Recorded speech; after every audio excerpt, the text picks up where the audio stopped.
해드렸던 대로 이재명 지사의 친형이죠. 고 이재선 씨의 부인 박인봉 여사님 오셨습니다. 안녕하십니까? 안녕하십니까. 나와주셔서 감사합니다. 네, 불러주셔서 감사합니다. 아닙니다. 여기까지 발걸음하시는데 좀 힘드셨을 텐데. 그렇죠. 쉽지는 않았습니다. 아 참 김장은 잘 하셨나요? 잘했습니다. 원래는 김장을 하셔야 돼서 네. 다음 주로 밀릴 뻔한 인터뷰를 네네. 저희 때문에 하루 빨리 하셨죠. 네. 언니가 도와준다고 그래서 더 네. 쉽게 하게 됐어요. 몸이 이렇게 아프시거나 피곤하진 않으세요? 네. 그동안 너무 마음이 아프게 살았었기 때문에 근데 이제 조금 밝혀지고 있는 상황이니까 좀 건강도 더 좋아지고 있는 것 같아요. 살도 많이 찌고. 자 김장을 마치고 오신 그리고 중요한 일을 하셨으니까 이제 더 중요한 일을 하셔야 되잖아요. 네. 돌아가신 남편분의 명예 회복 네네. 그리고 그동안 참고 살았던 세월 동안 쌓여 있는 가슴 속의 응어리 조금이나마 오늘 풀어드리는 시간이 되었으면 좋겠습니다. 네. 자 그리고 오늘 참고로 보조 MC가 한 분 계십니다. 오늘의 보조 MC UBC 막내 기자 권순욱 기자님 나와 계십니다. 인사 한번 하시죠. 네, 안녕하세요. 막내 기자 권순욱입니다. 네, 보조 역할 충실히 예. 잘해주시기 바랍니다. 저는 보조만 주로 쭉 했기 때문에 자신 있습니다. 자, 여사님 그 첫 번째로 궁금한 게 오늘 여기 나온다고 하니까 네. 그 제가 원래 홍보를 안 하려다가 네. 많은 분들이 더 봐주셨으면 좋겠다 해서 하루 전 어제 홍보를 했어요. 네. 나오신다고. 네. 혹시 이렇게 주위에서 걱정이나 근심 혹은 회유와 압박 이런 건 없었습니까? 회유 압박은 없었고요. 격려해 주시는 분들이 좀 몇 분 계셨었어요. 아, 그래요? 네, 그러면서 그동안 많이 고생했으니까 좀 나가서 속 시원히. 참고 살았던 세월 동안 쌓여 있는 가슴 속의 응어리 조금이나마 오늘 풀어드리는 시간이 되었으면 좋겠습니다. 네. 자 그리고 오늘 참고로 보조 MC가 한 분 계십니다. 오늘의 보조 MC UBC 막내 기자 권순욱 기자님 나와 계십니다. 인사 한번 하시죠. 네, 안녕하세요. 막내 기자 권순욱입니다. 네, 보조 역할 충실히 예. 잘해주시기 바랍니다. 저는 보조만 주로 쭉 했기 때문에 자신 있습니다. 자, 여사님 그 첫 번째로 궁금한 게 오늘 여기 나온다고 하니까 네. 그 제가 원래 홍보를 안 하려다가 네. 많은 분들이 더 봐주셨으면 좋겠다 해서 하루 전 어제 홍보를 했어요. 네. 나오신다고. 네. 혹시 이렇게 주위에서 걱정이나 근심 혹은 회유와 압박 이런 건 없었습니까? 회유 압박은 없었고요. 격려해 주시는 분들이 좀 몇 분 계셨었어요. 아, 그래요? 네, 그러면서 그동안 많이 고생했으니까 좀 나가서 속 시원히 얘기도 하고 그리고 돌아가신 아빠를 위해서라도 있는 얘기를 다 해주고 궁금해할 수 있는 부분도 좀 대답해주고 해서 우리 가족이 사실은 당하지 말아야 될 인권에 네. 대해서 굉장히 침해를 받고 네. 한 일위를 당했었던 가족이니까 네, 그 부분에 있어서도 좀 명예 회복을 하고 왔으면 좋겠다고 맞습니다. 그랬어요. 오늘 인터뷰는 그 여사님께서도 저한테 말씀하셨는데 정치적인 이야기가 아니고요. 그렇죠. 뭐 예. 진영 논리 뭐 이런 네, 게 네. 아니고요. 네, 문파 방송 뭐 이런 거 아니고 네, 네. 한 사람의 인권 네, 어떻게 한 가정이 네, 망가지고 상처를 받았는지에 네, 대한 이야기입니다, 여러분. 네. 그러니까 뭐 이재명 지사를 욕하기 위한 방송 아니고요. 특정 정치인을 뭐 망가뜨리기 위한 방송 아니고요. 그냥 인권 문제입니다. 이건 미리 밝혀두고 인터뷰 시작하겠습니다. 네. 오늘 저한테 그러셨잖아요. 제가 뭐 보통 인터뷰 몇 시간 하세요? 그래서 제가 네, 하셨죠. 많죠. 네. 정말 많습니다. 할 상처도 얘기가. 많으셨고 네, 그렇습니다. 하나하나 오늘 다 말씀해 보시기 바랍니다. 일단은 그 아픈 얘기지만 작년 요맘때 요 전에 이제 네. 그 남편분께서 네, 선생님이 돌아가셨잖아요. 네, 그때 상황 얘기를 조금 힘드시겠지만 그때 돌아가시기 때까지도 힘들어하시고 네. 그러셨다고 들었는데 남기신 말씀이나 이런 것도 있나요? 이재명 지사 관련해서? 우리는 이재명이란 이름 석자가 금기어예요. 우리 집에서. 집안에서? 네. 그 얘기를 하면은 서로 상처를 받기 때문에 아예 꺼내지를 않거든요. 그리고 아빠가 또 어떤 지병을 앓고 있다가 암이 걸리신 게 아니고 정말 건강하게 생활을 하셨는데 그럼에도 불구하고 봄부터 조금 피곤하다는 얘기는 하셨어요. 왜냐하면 그때 2017년 초가 또 그게 대선이 있었던 네, 시기였고 네, 네, 맞습니다. 어쩔 수 없이 저희 집 얘기가 또 많이 화두로 나와 있었던 시기였기 때문에 애기 아빠가 그런 일로 해서 열심히 뭐 자기를 얘기를 들어주는 곳에 나가서 적극적으로 행동하던 시기였고, 그래서 좀 피곤하다고 하면은 좀 쉬고 뭐 그런 정도였는데 8월 들어서 이제 조금 제가 보기에는 아빠가 병원을 좀 갔으면 싶은 거예요. 왜냐하면 잡수는 걸 좀 먹는 걸 좀 덜 잡숫고 늘 피곤하다고 하니까, 그러면 음식 조절을 잘 못하면 위장이 좀 탈이 날 수가 있다는, 정말 그렇게 그런 정도의만 생각을 하고 병원을 모시고 간 건데 거기서 조금 좀 진행을 하다 보니까 이제 암이 발견이 됐고, 근데 발견됐을 때 폐암 사기로 뭐 뼈에 전이까지 다 된 상태라고 하니까 너무 그 전에 없었거든요. 뭐 기침을 뭐 제대로 기침을 하는 게 나타날 수 있다는데 그런 것, 거기서 조금 좀 진행을 하다 보니까 이제 암이 발견이 됐고, 근데 발견됐을 때 폐암 사기로 뭐 뼈에 전이까지 다 된 상태라고 하니까 너무 그 전에 없었거든요.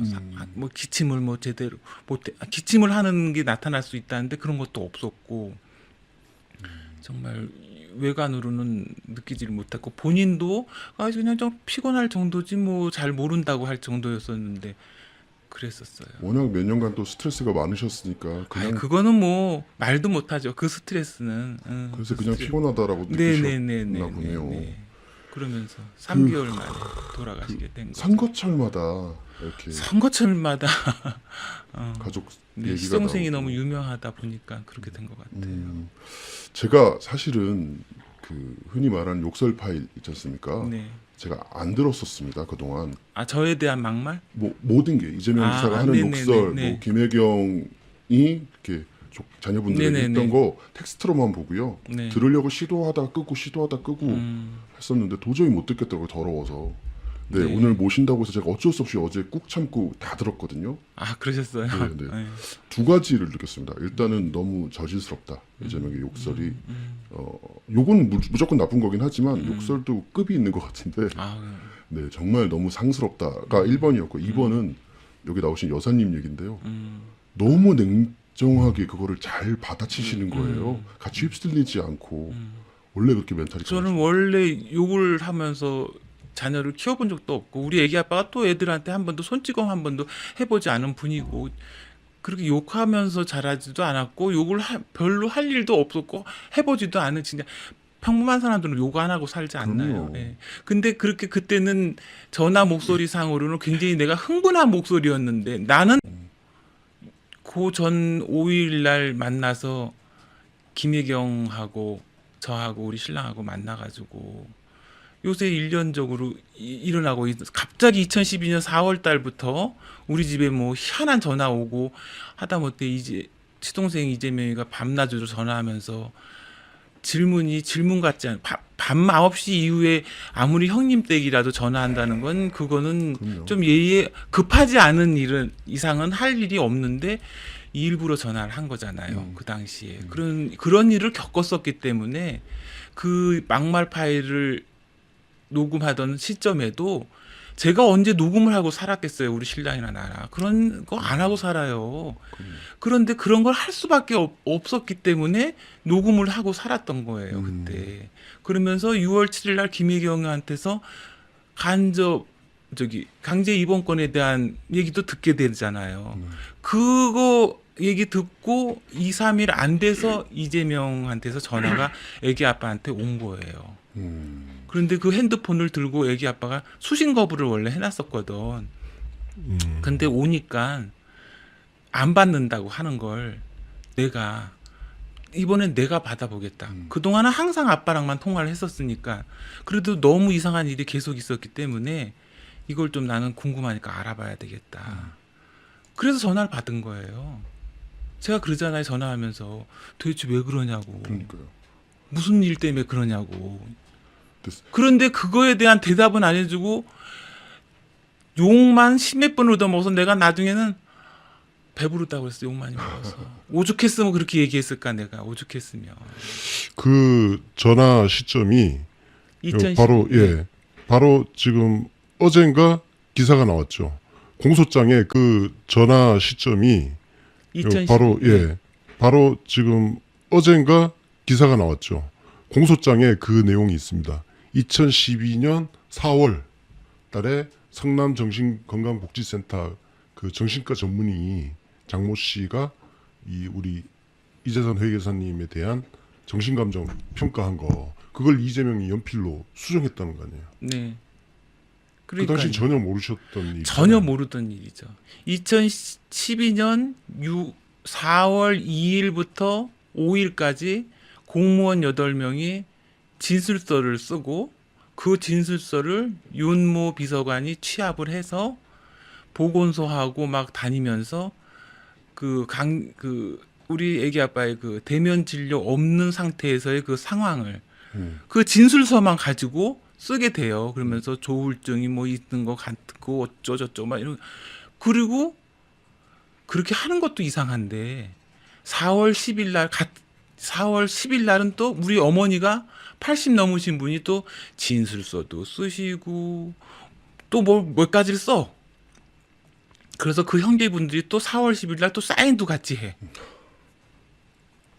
그러니까 이게 그런 서류가 지금 꾸며져 있잖아요. 꾸며진 상태에서 분명히 이걸 가지고 강제 입원을 시키려고 보니까 애기 아빠가 어떤 사회에 저촉되는 행위를 해야 되는 거예요. 그런데 회계사라는 전문직을 가지고 3월이면 법인세 결산하느라고 바쁘고 5월이면은 종합소득세 결산하느라 바쁘고 그런 와중에도 짬을 내서 자기가 쓴 그 성남시 인터넷상에다가 글을 썼던 것이 다 스크린 처리가 되면서 공개가 안 되고 대답은 없고 글을 써서 올렸으면 공개가 안 되고 대답은 없고 글을 써서 올렸으면은 거기에 대해서 답을 주면 되는 거예요. 그렇잖아요. 인터넷이 그렇게 운영되지 않아요? 맞습니다. 성남시의 바란다에 글을 올리면 그 말이 말 같지 않은 우리랑 상관없는 일입니다 하고 쏘면 되는 거야.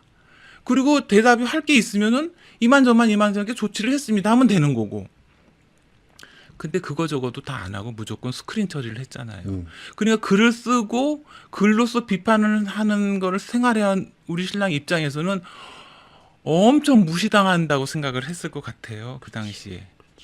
그러니까 전화해서 왜 이러느냐고 공무원한테 항의를 했을 테고 또 항의하는 과정에서 좋지 않은 표현도 했을 테고 그랬을 것 같아요. 그런 일이 일어나고 나서도 계속적으로 일이 일어나거든요. 또 그 당시 수행비서였던 백모 비서관이 전화 통화 중에 뭐 자세하게 얘기를 해야 된다면 자세하게 해드릴 수 있어요. 이 얘기는. 그거는 시점이 2012년 5월 중순경이었어요. 이만저만한 그 성남시의 바란다 일을 가지고 애기 아빠가 동생하고 통화가 안 되고 그러니까 그날도 그냥 오늘은 통화가 될까 싶어서 전화를 했대요. 안 받고 수행비서가 받았어요. 그 전화를. 수행비서가 받았는데 애기 아빠 기분이 좀 이렇게 뭐라 그럴까나 통화가 행사 중이라서 통화가 안 된다고 하는데 누구시냐 그러니까는 수행비서 누구라 그랬나 봐요. 본인을 밝혔겠죠. 그런데 마침 또 그때 떠오르지 말아야 되는데 애기 아빠가 또 떠올랐어.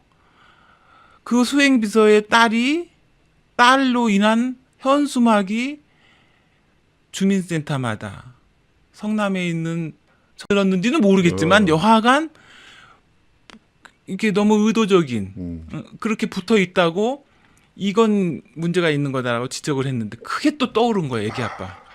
그래서 그걸 지적을 했대요. 나 같으면 모시고 있는 분이 시장님이고 하면 조심하겠다. 그런 거를 붙인다고 그래도 말렸을 것 같다. 누가 되는 행동이니까 하지 맙시다. 이건 개인적인 일이요. 그랬을 텐데 번역이 그게 붙어지고 또 거기에 따라 민원까지 들어오니까 그거는 좀 처신을 잘못한 거 아니냐고 그거 지적했대요. 그거.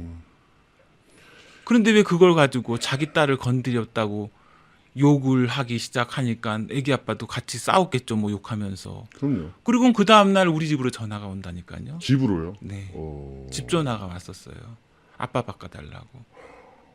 핸드폰을 뭐 안 받으시거나 차단을 하셨거나 이래서 그랬어요. 아니 그때는 그런 일이 전혀 없던 시점이죠. 5월 19일이었으니까. 백모비서. 백모비서. 네네 그렇습니다. 그 아까 다시 전화 네. 얘기로 돌아와서 얘기가 샜는데 그러니까 그 당시 형수한테 전화를 하면서 원래 그렇게 그게 처음인가요? 형수한테 요구를 한 그 전화 통화가? 그렇죠. 제가 2012년이면 결혼하고 26년인가 되던 해더라고요. 네네. 보니까 26년간을 봐왔잖아요. 시동생을.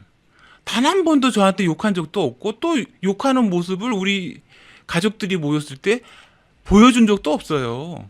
응. 그게 그 녹음을 물론 사모님도 하셨지만 저쪽에서도 하고 있었다고 얘기한다고요? 네네네. 자기도 녹음하고 있다. 그 아까 말씀드렸던 그 백모비서 이후에 한 일주일 열흘은 백모비서가 엄청 저희를 괴롭혔는데 욕하면서 뭐 네네. 괴롭혔는데 그 비서가 엄청 저희를 괴롭혔는데 욕하면서 뭐 네네.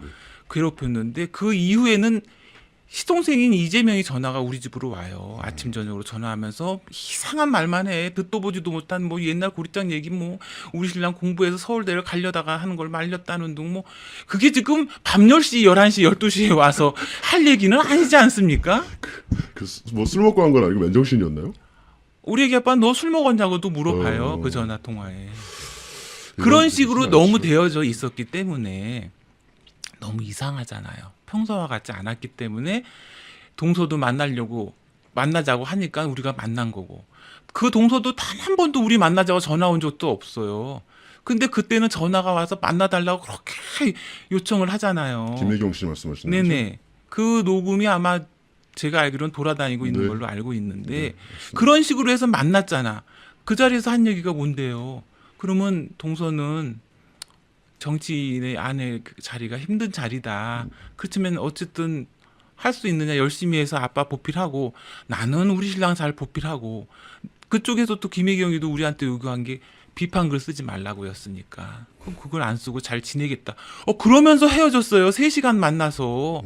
그래서 이제는 이재명이가 그런 전화를 우리한테 안 하겠다. 그렇게 생각을 하고 헤어진 자리예요. 그 자리가. 그랬는데 아니더라고. 어쨌든 친형과 친동생의 관계잖아요. 그러면 뭐 처음부터 이렇게 두 사이가 아니죠. 틀어지거나 사이가 나쁘지 않았을 것 서로 같은데. 변호사 시험 볼 때도 애기 아빠가 좀 도움을 줬고 먼저 이재명이가 대학을 들어가면서 형님은 우리 신랑은 중학교까지는 시골서 나왔잖아요. 중학교 다닐 때 전교 1, 2등 했었어요. 성적이 너무 훌륭한 학생이었지. 공부를 잘했었기 때문에 선생님도 되게 아쉬워했어요. 진학을 못하는 거에 대해서. 근데 가정 형편이 그러다 보니까 먼저 대학을 간 다음에 형은 공부를 했으면 좋겠다 해서 조금 돈을 대줘서 재수학원도 다니게 되고 또 나중에는 저 변호사 시험을 딸 때는 애기 아빠가 또 서로 돈을 조금 많이는 안 대줘서도 좀 도와주고 그랬었던 사이고 형제간에 뭐 제가 하여간 그 당시 2012년 기점으로 26년 동안 서로 싸워본 적이 없으니까 뭐 우리 집에 전화가 와서 싸웠다든지 애기 아빠가 전화를 걸어서 싸웠다든지 뭐 동서하고 나랑 큰 소리를 했다든지 전혀 그런 일이 없어요. 진짜. 형님하고 또 동생 그러니까 이재명과 이재선님은 같이 뭐 시민운동도 같이 하고 그러셨잖아요. 그렇죠. 92년도에 애기 아빠가 회계사를 성남에서 차렸을 때 사무실 차리기 전에 2, 3년 전에 이제 먼저 이재명 시동생이 변호사 사무실을 차렸고 그러면서 90년 그때 이제 성남 시민 모임이라는 걸 만들 때 같이 활동을 하면서 그때 당시에 시장이었던 오성수 시장, 김병량 시장 그 두 분을 하실 때까지 치열하게 했죠. 치열하게. 그냥 몸소 행해서 쫓아다니면서 막 데모도 하는 거는 이재명 시장도 그 당시에 굉장히 열심히 1인 시 비슷하게 막 그런 것도 많이 했을 거예요 아마. 애기 아빠는 그렇게까지는 안 하고 뭐 사무실 성남시청하고 우리 애기 아빠 자리가 바로 코앞이었어요. 한 50m 떨어진 데 있으니까는 뭔 일이 좀 나서 비판이 났다 그러면 그냥 쳐들어가는 거죠. 가서 막 얘기해가서 이 일 해결이 잘 됐다 그러고 호흡도 잘 맞으셨나 보네요. 그러면 두 분이. 피드백이 탁탁탁 된 거죠. 어린 시절에는 두 분 관계 뭐 얘기만 들으셨겠지만 당연히 어린 시절은 못 보셨으니까 네네. 형제애는 어땠다고 들으셨습니까? 형제는 그냥 평범한 가정처럼 평범한 그냥 뭐 터울이 어느 정도 나죠? 차이가? 얘기해가서 이 일 해결이 잘 됐다 그러고 호흡도 잘 맞으셨나 보네요. 그러면 두 분이. 피드백이 착착착 된 거죠. 어린 시절에는 두 분 관계 뭐 자, 얘기만 들으셨겠지만 당연히 어린 시절은 못 보셨으니까 네네. 형제애는 어땠다고 들으셨습니까?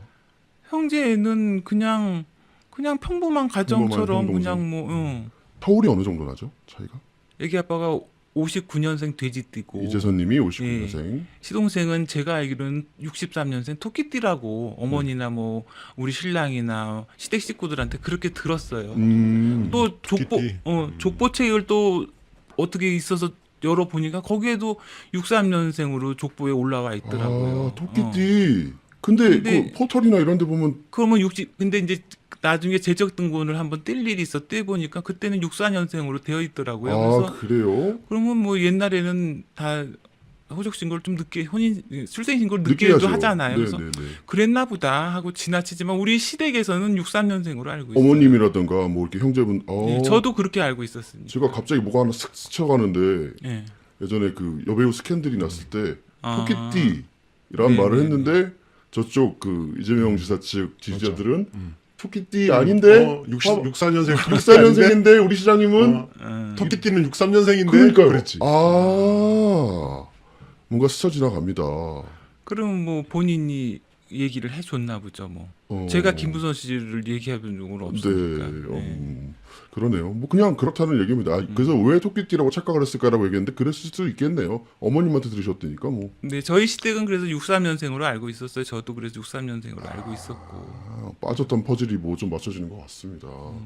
그렇게 해서 나이 타울이 꽤 나네요. 4살 그럼요. 한 해 같은 형일 텐데 그러니까요. 언제부터 이렇게 그 형제 사이가 소위 말해서 빠그러지기 시작한 겁니까? 글쎄 그게 다른 얘기가 아니고 시댁이 이제 성당 옆에 집이 있었는데 상대원 위에 그 집을 팔면서 어머니 좀 편하게 아파트로 옮겨드린다고 하면서 거기서 남은 돈을 은행에다가 이제 예금을 해놓고 이자로 생활비 쓰시라고 돌려놨었었는데 아빠가 그 당시에 이제 아는 분이 상가 조그만 거 하나 6층 건물에 8층 건물에 6층에 있는 호실 하나 되는 거 그거 하나를 분양받게 됐는데 갑자기 돈이 이제 필요했대요. 그러니까 마이너스 대출을 쓰고 있는 입장이니까 그럼 어머니 돈 쓰면서 이자를 내가 더 갖다 드리면 되지. 어차피 뭐 그러고 한 몇 개월만 쓰면 되겠다. 이렇게 생각하고 엄마한테 전화를 해서 돈 얘기를 했더니 재명이가 가져가 있다고 하니까 동생하고 통화를 했겠죠. 그건 내가 들은 얘기가 아니기 때문에 직접 옆에서 둘이 통화하는 걸 들었다면 자세하게 얘기를 해드릴 텐데 그건 아니고 아빠한테 전해 들은 얘기예요, 그냥. 그래서는 이제 자기 돈 안 갖고 있다고 그러면서 거기서 조금 안 좋은 얘기가 왜 했는지는 몰라도 서로 좀 그랬었나 봐요. 그런데 그 다음날 아침에 돈을 붙이란 말도 안 했는데 돈을 어머니한테 은행 시간 전인데도 붙여왔다는 거야. 이재명이. 그러니까 애기 아빠는 미루어 짐작컨대 들고 있으면서도 자기한테 안 준 거는 무슨 심보일까? 없다고. 형을 형같이 여기지 않는 심보일까? 뭐 이러면서 서운함이 있었고 어머니한테 뭐 그러면서 이제 뭐 그 돈 갖고 그러면 잘 사세요. 뭐 이러고서 전화를 끊었다고 그래요. 그 당시에. 근데 그걸 가지고 그 밤낮으로 전화할 때 맨 처음에 그 얘기를 하면서 막 그 당시에 형이 뭐 그러지 않았어. 엄마 보고 죽으라고 그러지 않았어. 막 이렇게 나오니까 애기 아빠가 아니 지나간 얘기를 가지고 왜 이 밤중에 이런 얘기를 꺼내냐면서 이제 그때부터 막 그런 얘기를 하게 됐고 다고 그래요. 그 당시에. 근데 그걸 가지고 그 밤낮으로 전화할 때 맨 처음에 그 얘기를 하면서 막 그 당시에 형이 뭐 그러지 않았어. 엄마 보고 죽으라고 그러지 않았어. 막 이렇게 나오니까 애기 아빠가 아니 지나간 얘기를 가지고 왜 이 밤중에 이런 얘기를 꺼내냐면서 이제 그때부터 막 그런 얘기를 하게 됐고 그래서 그런 얘기 한 게 형이 좀 정신이 이상해서 그런 얘기 한 거 아니냐는 식으로 가더라고요. 야, 그 강제 입원시키려고 자기 나름대로 증거 만들려고 전화를 계속 걸었던 거 아니야? 저도 유도 신문이라고 들으면서 이제 저는 녹취 파일을 처음 들어봤으니까 제 촉은 제 생각입니다. 아 녹음을 하고 있구나. 그래서 질문을 던지는 것 같은 느낌을 받았어요. 욕을 하는 게 아니고 정신적으로 문제 있잖아. 그래 나 정신적으로 문제 있다 소리를 듣길 원했던 거 같다라는 느낌이 들더라고요. 네. 그러니까 그게 26년 만에 처음으로 전화를 오면서 그렇게 했는데 이제 생각해 보니까 아까 말씀하신 것처럼 4월 달에 이미 서류가 다 나름대로는 완벽하게 꾸며져 있었던 거야. 그런데 그만큼 사회 저촉한 행위가 없다 보니까 그 백비서를 통해서도 만들어내려더니 없어. 그러니까 이제 본인이 전화해가지고 자꾸 유도신문을 하는 거예요. 그래서 우리가 그 전화를 밤낮으로 듣다가 우리 신랑이랑 둘이서 내가 그랬어요. 여보, 상식적인 선에서 이거는 받을 전화가 아닌 것 같다고 그랬어요. 제 생각에. 질문지가 똑같아. 몇 꼭지가를 돌려가면서 전화가 오는데 그걸 왜 당신이 전화해주면서 왜 말 같지도 않은 전화한다면서 화를 내고 흥분할 필요가 뭐 있냐. 그러지 말자.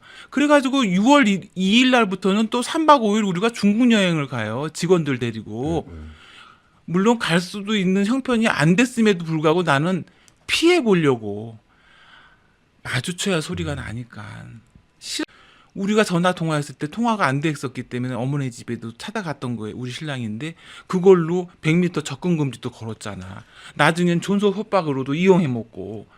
그런 일들이 일어나는 게 너무 아이러니했기 때문에 동서한테 왜 그러는지를 묻고 싶어서. 그래서 그날 만난 거예요. 6월 5일 날. 나 백종손이 아냐고 아니, 뭐 안 되지. 백비서 아냐고 물어봤어요. 했더니 자기는 모른대. 형님 제가 애기 아빠 정치하는 거 싫어하는 거 알지 않냐고 힘들어했던 거. 그래서 처음으로 온대. 아니야 그랬어요. 그 전에는 그런 거 힘들어해서 그래 정치인 아내가 쉬운 건 아니야. 근데 어떡하냐 그러면서 얘기했던 적이 있었기 때문에 알고 있다 그랬어요. 나도. 그래서 자기는 그 비서 모른대요. 그래서 그러냐고.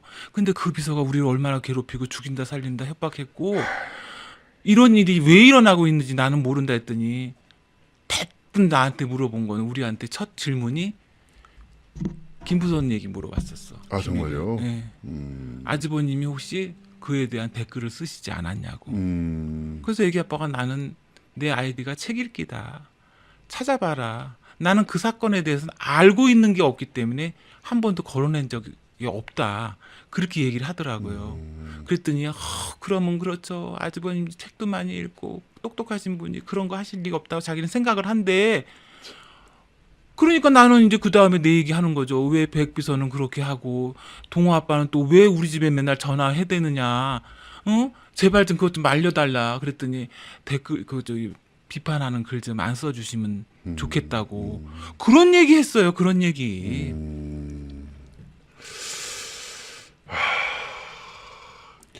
작전을 짜고 한데 이건 뭐 그냥 그러니까요. 추론이지만 네네. 이거는 뭐 혹시 그 검찰의 작전을 짜고 한데 이건 뭐 그냥 그러니까요. 추론이지만 네. 이거는 뭐 혹시 그 검찰의 이제 참고인 조사 같은 거 좀 받으셨을 거 아니에요. 네, 가서 받았습니다. 말씀 다 하신 거죠. 다 얘기했죠. 아예 진술서도 한 달 동안 제가 예. 기억은 한계가 있기 때문에 네. 저 도와주시는 변호사님이 기록을 남기는 게 낫다고 그래서 그걸 다 기록을 했어요. 그러다 보니까 이 안 되는 머리로 날짜가 다 외워진 거야 이제는. 네, 감사합니다. 제가 이 얘기를 들으면서 왜 한숨이 나냐면 어제 그 녹음 파일을 듣는데 작전 같다고 얘기했잖아요. 근데 그러면서 웃음이 나오는 거예요. 본인은 이제 작전을 짜고 했다는 전제하에 어떻게든 그 형님의 폭력성, 형님의 뭐 지금 멘탈이 흔들려 있는 그런 모습을 녹취하려고 했는데 결국엔 자기 멘탈이 흔들려 나가서 욕설을 내서 자기 발목을 자기가 잡게 됐잖아요. 네. 여사님, 그러니까는 그때 그 막말이 나오게 된 것도 김혜경이랑 만난 자리에서 애기 아빠가 혼잣말을 한 거예요. 네. 뭔가 이제 이런 일을 겪었을 때 얼마나 본인이 속상하고 말도 안 되는 말을 남들이 자꾸 하면은 억울하지 않아요? 그러죠. 우리 애기 아빠는 또 자존심도 굉장히 강한 사람이에요. 그러니까 억울한 데다가 고 김혜경이 만나기 전에 강제 이급원 얘기도 사실은 어떤 기자가 전해줘서 한번 입력이 되어 있던 상태였어요. 그러니까 그런 일련들이 이상하게 다 되어져 오니까 그런 부분 때문에 이제 마음이 많이 속상해져 있는데 이제 3시간 동안 얘기하면서 많이 풀어졌잖아 김혜경이랑. 아 그래 뭐 서로 각자 잘 살기로 하자 해서 앞으로는 다시 전화하지도 말고 잘 살자 그랬는데 그런 마음이니까 혼잣말로 이제 어머니에 대해서 안 좋은 표현을 했어요. 당해야 되는 거에 것도 들어 있었을 것 같아요, 잠재적으로. 그러면 그 말이 왜 녹음이 되어져서 그 얘기가 이재명이 귀에 들어가야 되냐고. 나는 같은 며느리 입장에서 그게 제일 안타까워요.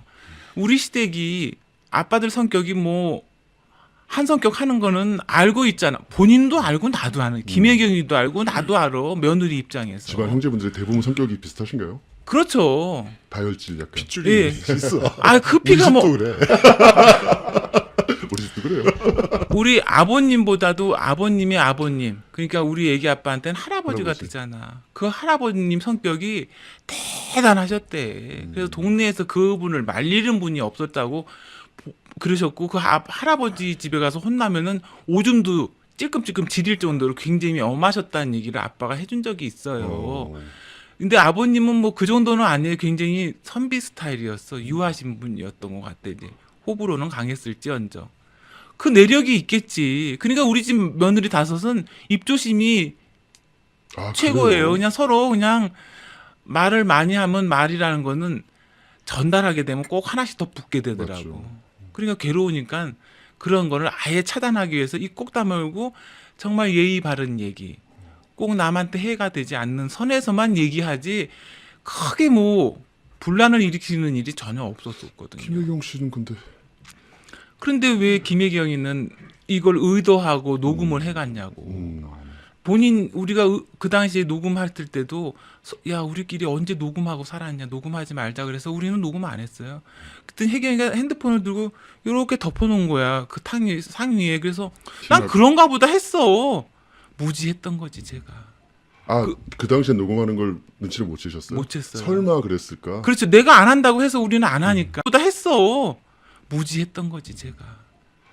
그 당시에 녹음하는 걸 눈치를 못 채셨어요? 못 챘어요. 설마 그랬을까? 그렇죠. 내가 안 한다고 해서 우리는 안 하니까 내 마음 같으려니 생각을 했던 거죠. 같은 며느리고 같은 여자 그렇죠. 입장에서 근데 그걸 녹음을 해갔는지 그날 밤에 다시 이재명 전화 와서 엄마를 어떻게 하기로 했다는 말을 했다고 그게 미친놈이 하는 소리 아니냐고 뭐 정말 길길이 뛰듯이 전화가 오니까 우리 신랑이 모든 거 다 끊고 각자 살기로 했는데 너 또 왜 이런 전화를 하느냐. 김혜경이가 그런 말을 전해주더냐. 그거구나. 그 네. 파일이 그거예요. 그런 말을 김혜경이가 전해주더냐. 네 이러면서 와이프가 그러더냐. 애기 아빠가 화를 막 내면서 그런 거예요. 그리고선 수진 거부를 우리가 했잖아요. 그랬더니 그 다음 날인가 봐. 김혜경이 우리 딸한테 전화를 했어. 생전 전화 안 하는 우리 딸한테 전화해서 작은 엄마인데 너희 아빠가 응? 조금 평소에 이상한 행동을 너는 느끼지 못하냐고. 그것도 무슨 초등학생 조카도 아닌 대학교 3학년씩이나 된 조카한테 전화를 해서 아빠가 평소에 좀 이상한 행동을 하는 걸 넌 못 느꼈냐고. 따님하고의 녹취록 말씀하시는 거지? 그 김혜경 녹취록 하기 전날 전화가 그렇게 온 전날. 거예요. 예. 어, 전날 그런 전화가 와서 우리 딸이 너무 뜬금이 없으니까 이게 무슨 얘긴가. 아니 애기 아빠가 글 써서 비판하고 온 게 하루 이틀 전이야. 우리 딸은 그런 걸 되게 존경했었거든 아빠 그 부분을. 그래서 이만저만 하고 내가 나와서 하니까 엄마가 그럼 통화를 해보겠다. 그리고 나는 나가서 하는 딸한테까지 얘기하고 싶지 않았어요. 그렇잖아요. 자기 할 일도 바쁘게 사는데 내가 얘기할 게 뭐 있어요. 어른들의 일이다 생각하고. 그래서 딸이 전화가 왔길래 얘기를 해준 거지. 이만저만 지금 난리가 났다. 전화가 왔었고 사무실에 백비서라는 사람 찾아오고 뭐 강제 입원을 했다고 전해주는 기자가 한다. 막 그런 얘기를 해주면서 그러나 너는 걱정하지 말아라. 부모들 일이니까 우리가 알아서 해결하겠다 이랬는데 우리 딸도 이제 그 소리를 듣고 아니 그건 뭐 완전 허위 사실이잖아. 왜 우리 신랑 우리 아빠를 미쳤다고 그러는 거야. 말도 안 되는 소리지. 그리고 이제 문자를 보낸 거예요. 정중하게 예의 바르게 이만저만 저만지만 허위 사실 유포하시지 말아달라. 어른답게 하라. 어른답게 해달라. 그 문자 보냈더니 그 다음날 아침 그 문제의 문제의 녹취 파일이 나온 날이에요. 너 때문인 줄 알아라. 제가 그 아까 말씀드렸듯이 녹취 파일을 쭉 듣는데 크게 이제 형제끼리 욕하고 하는 녹취 파일이 있었고 그리고 형수 그러니까 여사님하고 이재명이랑 당시 형수님하고 하는 파일이 있고 그리고 이제 김혜경 씨하고 형님 그러니까 이재선님하고 하는 게 있는데 여기까지는 오케이 어른들끼리 근데 제가 제일 화났던 부분이 아까 말씀드리려고 했던 게 김혜경이 조카, 그러니까요. 작은 엄마로서 조카한테 전화해서 하는 걸 듣고 제가 정말 분노를 금치 못해서 그렇죠. 눈물이 뚝뚝 흐르더라고요. 그렇죠. 작은 엄마면 엄마 아닙니까? 만약에 엄마가 일찍 돌아가시면 작은 엄마가 엄마 아닙니까? 그러니까요. 그리고 이게 그냥 일반적으로 되어지는 전화 패턴이 아니잖아요, 얘기가. 그러니까요. 일상적이면 잘 지냈니? 학교 생활은 어떠니? 하고 물어보고 안부 인사하고 끊어야 될 일이지. 그럼요. 생전 안부 인사 한 번도 없었던 사이거든요. 아 그래요? 예, 우리는 며느리들끼리 말 조심하고 산다고 그랬잖아요. 네, 그러니까 네. 그리고도 사는 게 다들 바쁘고 뭐 그래서 명절 때나 얼굴 보지 서로 막 전화해서 안부를 묻고 뭐 그런 사이가 아니에요. 시댁 가족들이. 그러니까 저도 전화한 적 없고 김혜경이도 우리 애들한테 전화해 본 적 한 번도 없어요. 결혼해서. 근데 왜 그 전화를 해서는 너희 아빠 이상한 것 같지 않냐고 물으니 얼마나 한심한 얘기. 이게 본인을 만나고 온 그 다음날 전화를 해. 작전을 이렇게 티가 나게 하나요? 작전이라고 가정한다면. 한다면. 네네. 그 따님이 그 전화하고 이제 녹취도 하셨고 그걸 다 들으셨잖아요. 우리는 아주 나는 기절할 뻔했지. 그러니까 그 전화를 딸이 아침에 잠결에 받은 거잖아. 네, 새벽 네. 5시까지 그림 그리고 2시간 자려고 하는데 전화가 아침 새벽 7시 반이면 새벽이지 뭐. 연인끼리 솔직히. 들고 싶어는 네, 안 해요. 그렇지. 전화를 딱 하면서 하니까 우리 딸이 순간 아휴 또 무슨 말씀을 하시려고 일어나고 녹음을 했대. 아유 현명하시다.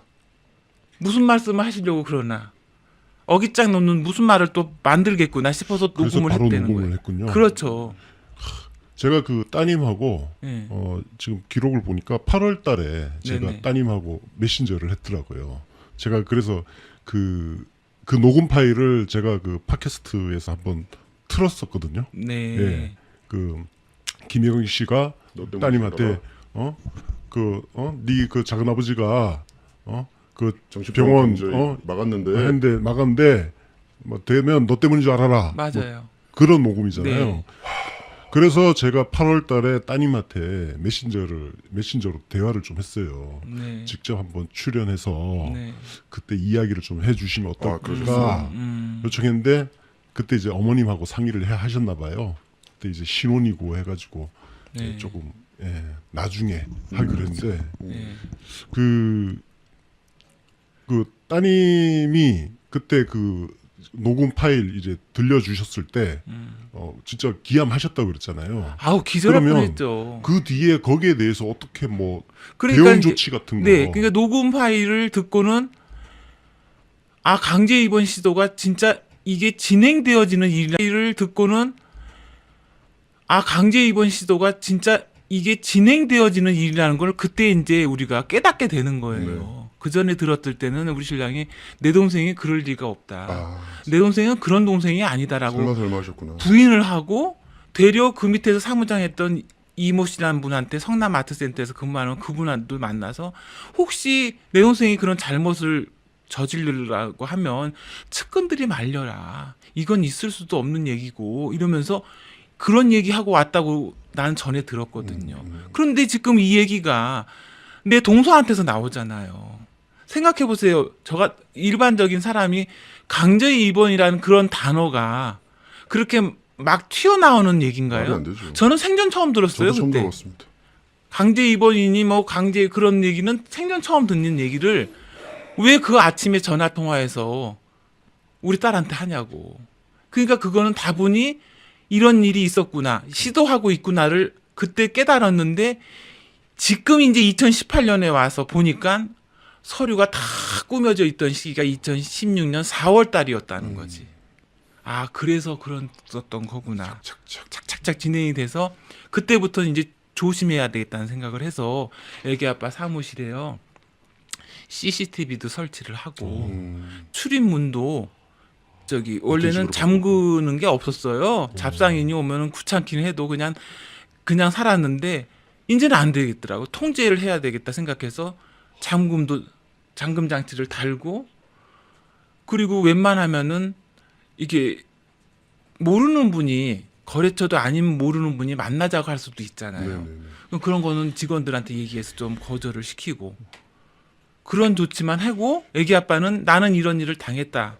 그래서 그 녹음 파일을 막 해서 비판 활동하면서 알게 됐던 많은 지인분들이 계실 거 아니에요.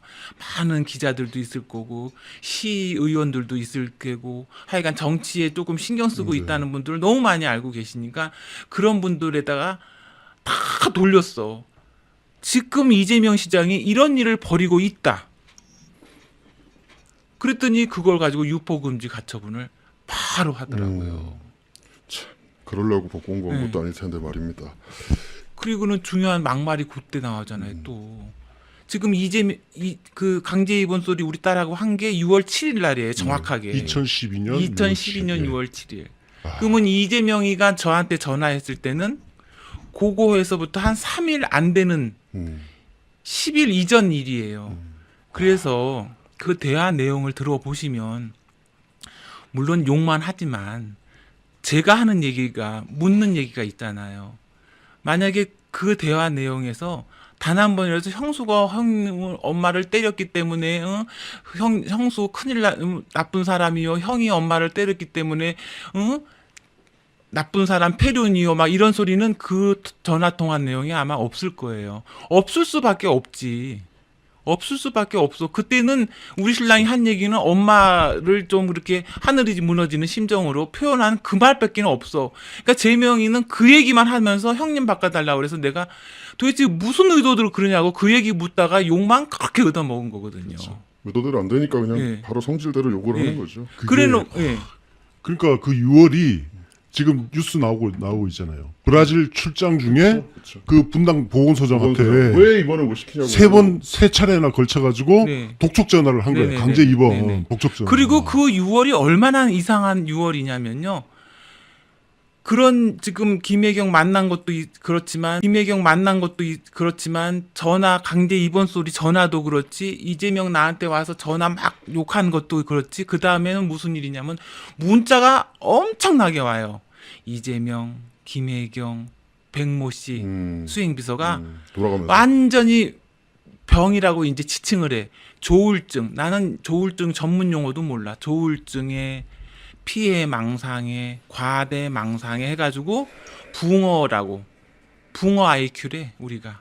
그러면서 문자가 엄청 들어와요. 몇십 개 정도가 아니던데요. 몇백 개 들어와요. 그리고는 전화를 수신kop을 해놓으니까 이제는 음성 파일, 음성 녹취로 녹음. 넘어가잖아요. 거기다 대놓고 또 말도 안 되는 욕하면서 막 그렇게 협박도 하면서 음성 파일 갖고 계세요? 다 들고 다 제출했죠. 검찰에 그러면 6월달에. 그 문자 들어온 거 네. 발신자가 누군지도 검찰이 다 파악했겠네요. 찍혀 있죠 거기. 문자 그거 받으시면 완전히 문자 진짜- 전화번호 있잖아요. 이재명 씨는 국정원 댓글 부대 돌리듯이 성남시장으로 있으면서 진짜 문자 부대도 돌리는 거예요. 제가 나중에는 문자. 많이 문자 똑똑해져 가지고는 그 몇 시에 보냈나도 봤어 시간을. 9시 이후면 출근 시간 아니에요? 저도 봤습니다. 예. 그러니까 업무 시간. 그러니까요. 뭐 퇴근 시간 가리지 않고 새벽, 예. 아침 네. 말이 안 되죠. 그렇게 많은 문자를 6월 달에 보냈는데 한술 더 뜨는 건 또 형제분들. 우리 신랑 바로 위에 형, 또 이재명 밑에 있는 남동생이 인터넷에다 기사를 써요. 근데 그 워딩이 이재명이 했던 워딩하고는 너무 흡사한 워딩인데 밑에만 자기 이름이 써 있어. 우리 아주버님 이름하고 시동생 이름이. 왜 이래야 되냐고. 6월 달에 그랬어요. 그래서 6월 중순 이후에 내가 애기 아빠를 내려보내. 아우 여보. 피해 있어. 도망가 있지 않으면 뭔 일 날 것 같으니까 지방으로 보낸다니까 우리 신랑을. 머리도 식힐 겸. 머리도 식히고 좀 여기에서부터 좀 떨어져 있는 게 낫겠다. 물 좀 드세요. 네. 오늘 시간이 길 것 같습니다. 네. 백충진님, 네. 이 타이밍에서 네. 우리 띠리리리 하고 이니즘에 빠진 이빠 네. 떠오르지 않습니까? 저는 계속 떠오르고 있었어요. 그죠? 인터뷰 시작부터. 띠리리리. 그 이니즘에 띠리리시 빠진. 그분 거는 애기 아빠가 그분이 쓴 글에 대해서 이만큼 크린넷 95도 있어요. 제가 알기로 크린넷 95라는 크린넷 95. 카프라라는 아이디 예. 크린넷 95 또 띠리리리리 그렇게 된 사람 거는 자기가 다 그 사람들 거 나중에 고소한다고 이만큼씩을 다 인쇄해놨어. 지워질 수 있다고 증거로 쓴다고. 그분들이 보내온 글은요 댓글로 사람 죽을 수 있다 그러죠. 아, 네. 진짜예요. 저도 보면서 정말 막 손이 떨리더라고요. 이거는 읽을 수가 없어. 읽을 수가. 그래서 그 어떤 분이 저 들어오기 전에 저쪽에 다른 팟캐스트 진행하는 윤모 씨가 저한테 질문해 주시는데 윤모 가피소장. 윤모 가피소장님이 이니즘에 빠진 이빠나 111 고소 고발 아직도 하실 생각이 없으시냐고. 이제 한번 이 시점이 됐기 때문에 네. 저도 좀 이제 용기를 갖고 아빠가 그분들을 고소할 생각이 있으니까 그 많은 거를 증거 자료라고 그렇죠. 저기 뭐 자료를 뽑아놓지 않았겠어요. 그래서 좀 심사숙고하게 전문가 분들하고 의논을 해서 네. 대책을 세워보고 용기를 내보려고는 해요. 지금 마음으로는. 처음에는 그 다 귀찮고 이제 막 저는 너무 슬프고 네, 정말 아빠 하늘나라 간 이후에는 아이들도 그랬고 엄마 모든 걸 다 잊자. 세워보고 용기를 내보려고는 해요. 지금 마음으로는. 처음에는 그 다 귀찮고 이제 막 저는 너무 슬프고 네, 정말 아빠 하늘나라 간 이후에는 아이들도 그랬고 엄마 모든 걸 다 잊자. 잊고 사는 게 잊어야지만 내가 살 수 있었기 때문에 나 살기 위해서라도 잊기 위해서 끄는 거예요. 내가 모든 걸 접고. 그러나 내가 아는 시동생은 집에서 새는 바가지인데 반드시 밖에서도 셀 것이다. 그때가 언젠지는 모르겠지만 권력이라는 게 화무 12용이요.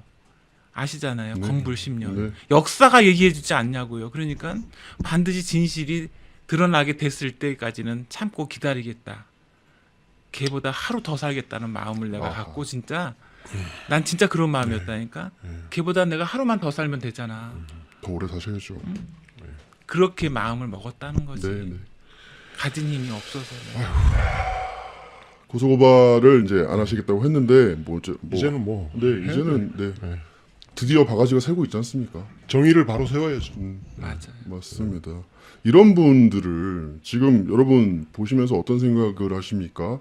이렇게 논리정연하고 선하시고 지금 험한 말 한 말씀 안 하시면서 팩트만 조목조목 말씀하고 계시잖아요. 감정 조절 잘하시고. 그러니까. 네, 마찬가지로 이재선님도 마치 악마화가 돼 있었고요. 그리고 그러니까요. 뭐 정신 소위 말하는 정신병자 취급, 이상한 사람. 이상한 사람, 모자란 사람 이런 취급, 이런 프레임을 씌워놓고 왜냐하면 이재선님은 마이크가 없었잖아요. 그렇죠. 이재명은 언론하고 친하고 말할 것도 많고 네. 뭐가 가장 억울하셨습니까? 어떤 얘기가? 그 당시에는 이제 이 일이 어떤 지금은 생각하면 짜여진 각본에 의해서 진행됐다는 걸 이제는 알 수 있지만 파도 치듯이 쓰나미가 몰려오듯이 막 이렇게 훅 밀려오는 그런 시기였기 때문에 애기 아빠는 이 부분을 알려야 된다는 생각만 했어요. 그랬는데 다 차단이 되잖아요. 기자분들이 안 왔겠냐고. 알리니까 기자들이 왔어요. 애기 아빠 사무실에 찾아와서 취재도 해 갔는데 데스크에서 막아서 못한다. 힘이 없어서 못한다. 뭐 그만큼의 정황은 있지만 증거가 빈약하다는 것도 있겠고 하여간 갖은 핑계를 다 대서 이슈화가 되지를 않고 다 묻혔어요.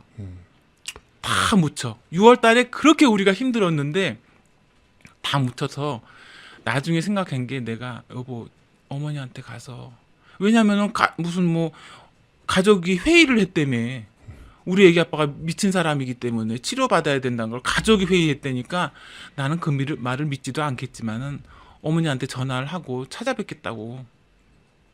그래서 어머니도 그렇게 지금 요즘 일어나고 있는 일을 아시냐고 물어보고 싶어서 그래서 그 7월 15일 날 어머니 댁을 찾아가잖아요. 저하고 네, 우리 신랑이랑 네. 둘이.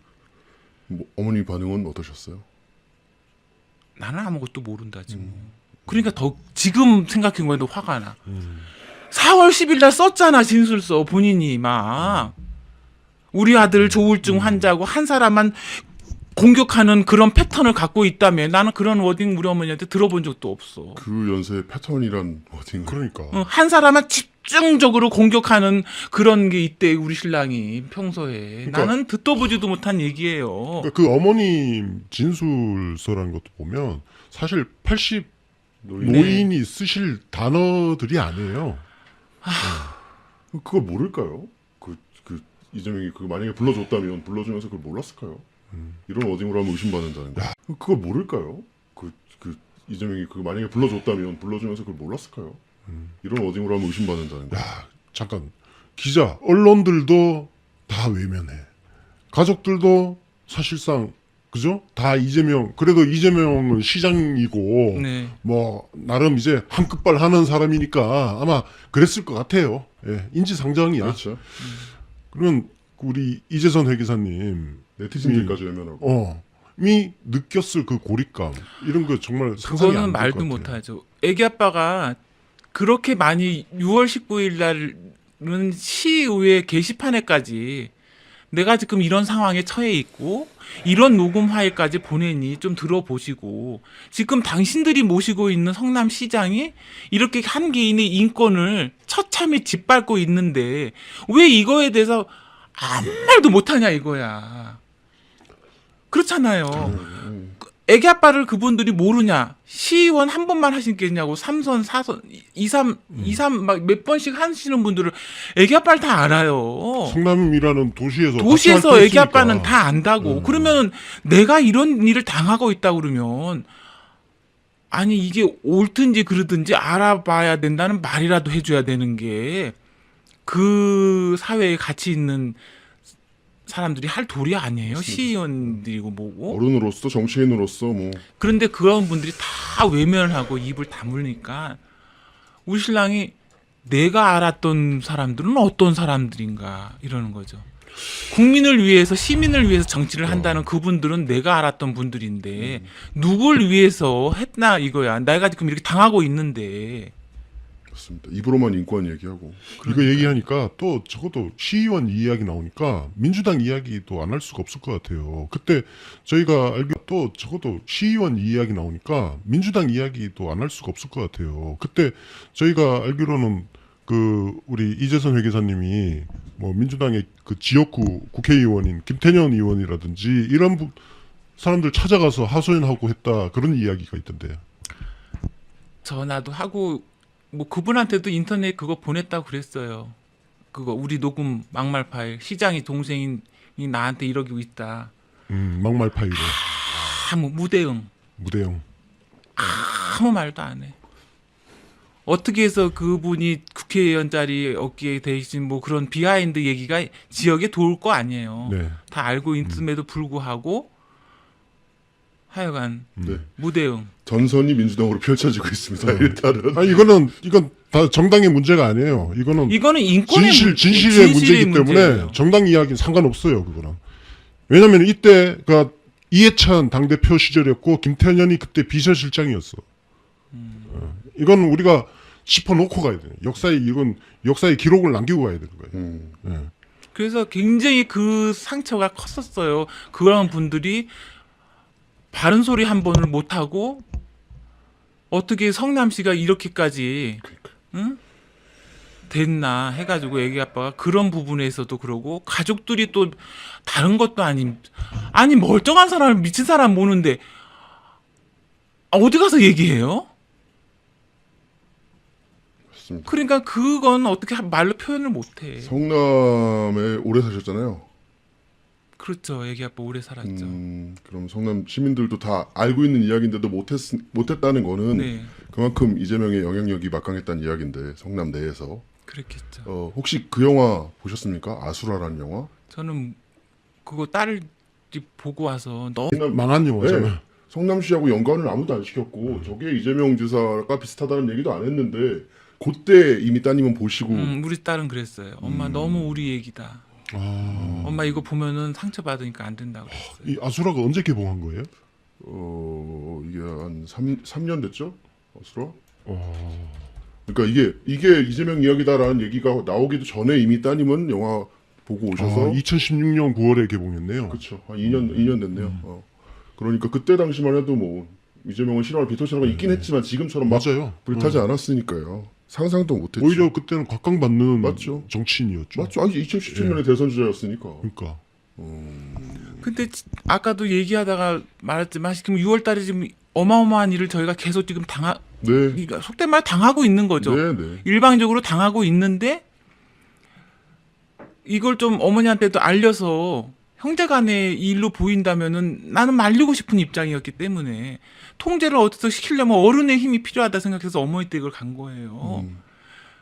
그런데 어머니 댁에 가서 그런 얘기 좀 해보려고 하는 자리였었는데 그때 마침 그 인터넷에 글을 썼던 막내 시동생이 그 자리에 있었던 거야. 그러니까 우리 신랑이 재문이지 걔는 더 어리지 9년 차인가 나니까 아, 얼마나 안동 지방에서는 또 그런 거 굉장히 예민한 집안 아니에요? 9살 차이면 뭐. 그러니까는 너 그런 글 썼더라. 왜 그런 글을 썼냐 그랬더니 때 제가 썼어야 하면서 우당탕 둘이서 좀 이렇게 시비가 걸린 거야.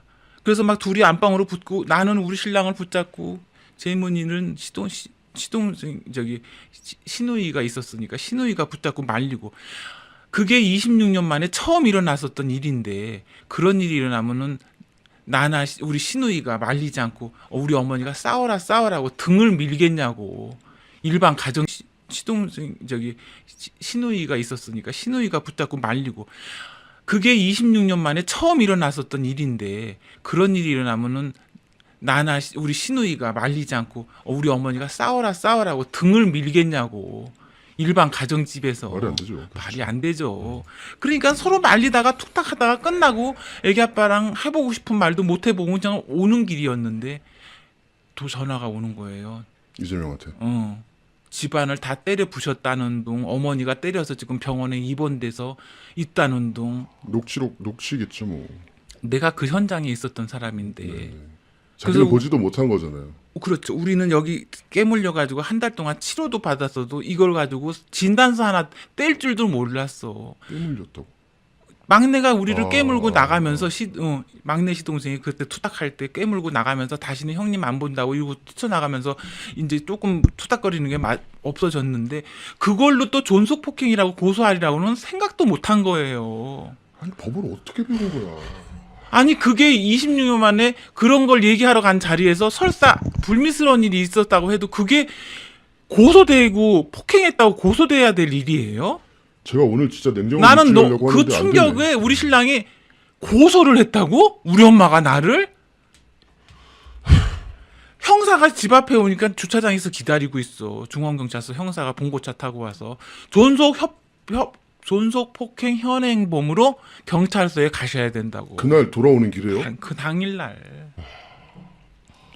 이게 진짜 우리가 되돌아보면 볼수록 잘 짜여진 각본에 따라 움직인 것 같지 않습니까? 네, 맞습니다. 검찰은 이거 다 파악했을 것 같아요. 그럼요. 이건 상식이지. 검찰이 아니고 경찰이 아니고 상식적으로만 들어봐도 이건 착착착 시나리오죠. 그래서 그 길로 충고를 누가 했느냐 가르쳐 달라니까 그런 건 안 가르쳐 주시더라고. 신고 누가 했는지는 안 가르쳐주고. 하여간은 신고가 됐기 때문에 그러니까는 또 같이 따라갔던 이종 사촌 형은 아무리 신고가 들어와도 원래는 이렇게 전화해서 날짜 잡아서 오는 거래요. 그렇죠. 경찰서도 네, 몰라요. 그때 그럼요. 그런데 하여간 현행범이라고 무슨 현행범이야. 그래. 현행범은 현장에 말 그대로 갔는데. 현장에서 그럼요. 체포하는 게 현행범이지. 그럼요. 그게 어떻게 현행범이야? 싸우고 집 앞에 돌아왔는데 집 앞에서 어떻게 현행범을 붙잡아. 그것뿐만이 아니에요. 그 기사가 우리가 조사받았다는 기사가 인터넷 신문에 바로 그날 저녁에 제목만 뜨다가 그 다음날 아침인가 그러니까 나요 어머니를 패가지고 두들겨 패서 조사를 받았다는 둥. 제가 제가 오늘 여기 막내 기자님도 계시고 보조 MC가 워낙 욱하시는 분이라 제가 어떻게든 오늘 냉정을 유지하려고 했거든요. 사실은 원래 냉정한 차분한 분이죠. 안 되네요. 그걸 힘드네요. 당해보세요 한번. 네. 그것뿐만 아니에요. 그 일이 있으니까 그 다음부터는 한 4일 지났나? 분당 세무서 앞에 딱 프랜카드가 붙어. 기억납니다. 노모를 폭행한 공인회계사 이재선을 자폭하라나 뭐. 온 SNS에 도배가 되고.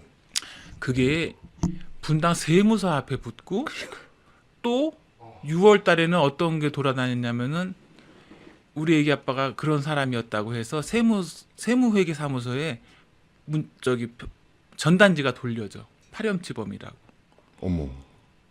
아 진짜 그거는 그게 세무서 사무실에 돌아다니니까 그걸 또 다른 사무실에서 보내왔어. 이런 게 왔어요 하고. 저 그거 경찰에 다 갖다 냈지만은 말이 되냐고요. 그리고는 공인회계사 협회까지 가서 북측 어머. 아 진짜 그거는 그게 세무서 사무실에 돌아다니니까 그걸 또 다른 사무실에서 보내왔어. 이런 게 왔어요 하고 저 그거 경찰에다 다 갖다 냈지만은 말이 되냐고요. 그리고는 공인회계사 협회까지 가서 북치고 꽹가리치고 인권 인류 파렴치한. 윤리위원회 네. 윤리위원회 회부해서 이제 우리 신랑을 회계사직을 박탈해야 된다고. 자기 형인데. 성사모라는 단체가 가서 이렇게 성나무요? 응. 성나무 사랑하는 모임? 성남을 사랑하는 모임이 그런 현수막을 붙여서 한 달 동안 게시를 하고 성남 사람 이상하게 하네. 그쪽에 또 공인회계사 협회에 가서 북치고 꽹가리치고 데모하고 비도 부슬부슬 내리는 날. 그러니까는 협회 차원에서는 협회 일에 처음 있는 일이래. 왜 그래야 돼요? 도대체 왜 이렇게 우리 신랑의 일거수일투족은 그렇게 투명하게 다 공개하고. 공개가 돼야 되고 파렴치범이 돼야 되고. 나 지금 이 이야기 들으면서 있잖아. 솔직히 이런 생각이 들어요. 제가 4월 달에 EJ 시즌 2 시작 1회가 저를 공격한 거였잖아요.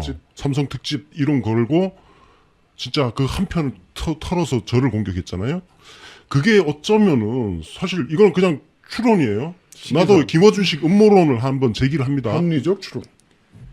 이재명 쪽하고 EJ 이동영 쪽하고 뭔가 커넥션이 있어가지고 왜냐면 나에 대한 자료를 엄청 다 털어서 준비했거든.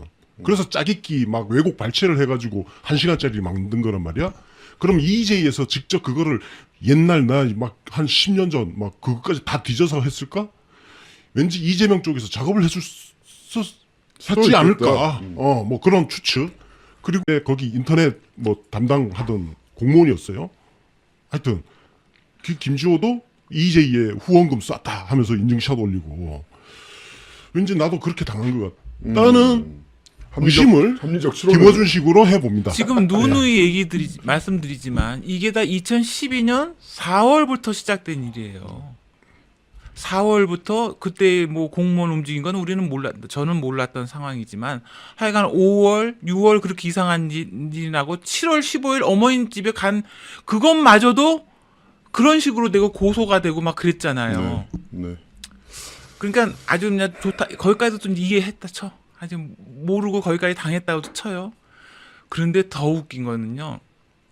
그래서 이제 그때 7월 달 지나서 8월 달에는 우리 애기 아빠를 내가 막 우리 딸이랑 같이 베트남으로 여보 좀 도망가 있자. 쉬다 와라.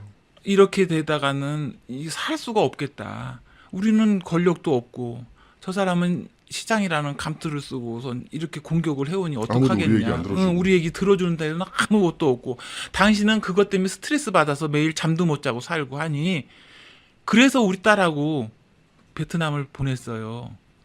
그리고 났더니 존속 그때는 폭행이라고 하더니 무슨 또 존속 협박이 또 걸려가지고 경찰서 조사를 받으러 오라고 했어. 별개로 존속 폭행과 별개로. 존속 폭행과 별개로 존속 협박이 돼가지고는 경찰 조사를 받으라고 그래서 애기 아빠랑 나랑 둘이 낮에 또 간 적 있어요. 중원경찰서를. 인권 그때 변호사. 갔는데 중원경찰서가 정문 앞에가 주차장이 넓어요. 조금 들어가서 오른쪽으로 들어가면은 먼저 조사받았던 데는 거기였었는데 그때는 이상하게 그 방으로 안 가고 이렇게 좀 돌아서서 어딘가를 갔어. 그랬더니 좀 이상하게 그 방으로 안 가고 이렇게 좀 돌아서서 어딘가를 갔어. 그랬더니 좀 넓은 방이 나오면서 책상이 한 10개 정도 있었고 이쪽으로 바로 문 열고 나가면 나가는 문이 내부하고 바로 통해져 있는 문이 있었어요. 그러니까는 아빠랑 나랑 이제 아빠랑 조사 받고 중간에 좀 쉬자 그럴 수도 있잖아요. 쉬자 그래서 이렇게 문 열고 나가 보니까 거기가 이게 담배 피는 곳이고 여기 조금 주차장 같은 게 있었어. 그리고 그냥 조사 잘 받고 와서 저는 까맣게 잊고 있었어요. 이제야 살 수 있기 때문에 모든 걸 다 잊으려고 노력해서 정말 잊고 살아서 기억도 안 났었던 거예요. 그런데 이번에 그 기소권에서 이영선이라는 보건소장이 앰뷸런스를 타고 뭐 대기를 하고 있었네만 얘기를 했어요. 출동을 했는데 했는데. 돌아왔다. 그게 그날이었던 거야. 그러니까. 그게 그날이었어. 그래서 우리가 조사도 그렇게 조금 바로 나가는 문이 있었던. 저 지금 사실 지금 난 너무 소름 저도 끼쳤어. 지금 온몸이 떨리거든요. 떨리지 보통 않으세요? 그런 데서 조사 안 해요. 그러니까 제가 그러잖아요. 맨 처음에 어머니 밤에 존속 폭행했다고 조사받았던 곳은 들어가서 정문 들어가서 이렇게 있었다고. 근데 그날은 조사받으러 왔다 그랬더니 이렇게 뒤로 이렇게 어디를 해서 간 방에 갔더니 아무도 없고 그 형사분하고 우리 둘이서 이제 문 열면 바로 바뀌라는 거잖아요. 그 옆에 바로 문 열면 바뀌었어요. 아니 누가 취조를 하는데 거기서 취조를 해요. 도망가면 어떡하려고 말이 안 되지. 내가 이렇게 그러니까 떨리는데. 내가 안 따라갔으면 붙잡혔겠구나 우리 네, 신랑. 몸이 벌벌벌 떨리네요. 이건 진짜 와, 나 그래서 기억이 났다니까요. 내가 안 갔으면요. 왜냐면 그래서 기억이 났다니까요. 내가 안 갔으면요. 왜냐면 우리가 그날 조사받는 걸 어떻게 알고 이영선 보건소장이 거기로 오냐고. 그러니까요. 누가는 전달을 해줬으니까 온 거 아니에요? 모르는 사는데 어떻게 그런 조사 받기 전에 전화가 와서 약속 시간을 잡았을 거 아니에요, 우리 신랑이. 네. 몇 날 몇 시에 가겠습니다. 그게 전달이 됐으니까는 보건소장이 거기서 기다리고 있었던 거죠. 보건소장 얘기도 좀 해볼까요? 보건소장도 욕설을 했다고.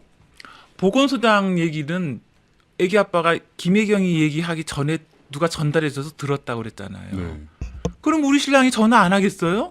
하죠. 그때 구 보건소장, 이 보건소장한테 다 전화했어요. 그랬더니 구 보건소장은 여자분이셔요. 그러니까는 몇 번 전화하다가는 그런 일 없습니다. 뭐 어쩌는 해서 전화를 끊었어. 얼머부리다 끊고 바쁘다고 끊고 그러니까는 계속 전화를 하면은 안 바꿔주고 통화가 안 됐어요. 그래도 우리 신랑은 찾아가진 않았어. 그때 5월달이 바쁜 시기여서 전화만 한 거야. 그랬는데 이영선 씨는 되려 전화가 왔지 우리한테 만나달라고. 우리 그 주영이한테 강제 입원 얘기한 게 6월 7일이잖아요. 네. 그래서 그때 우리 신랑이 우리 딸한테 갔었어요. 우리가 주영이한테 너무 겁난다고 어떻게 해야 될지 모르겠다. 어떻게 해야 되는지 모르겠다 하면서 딸하고도 얼굴 본다고 가서 저기 언론사에다 얘기하자.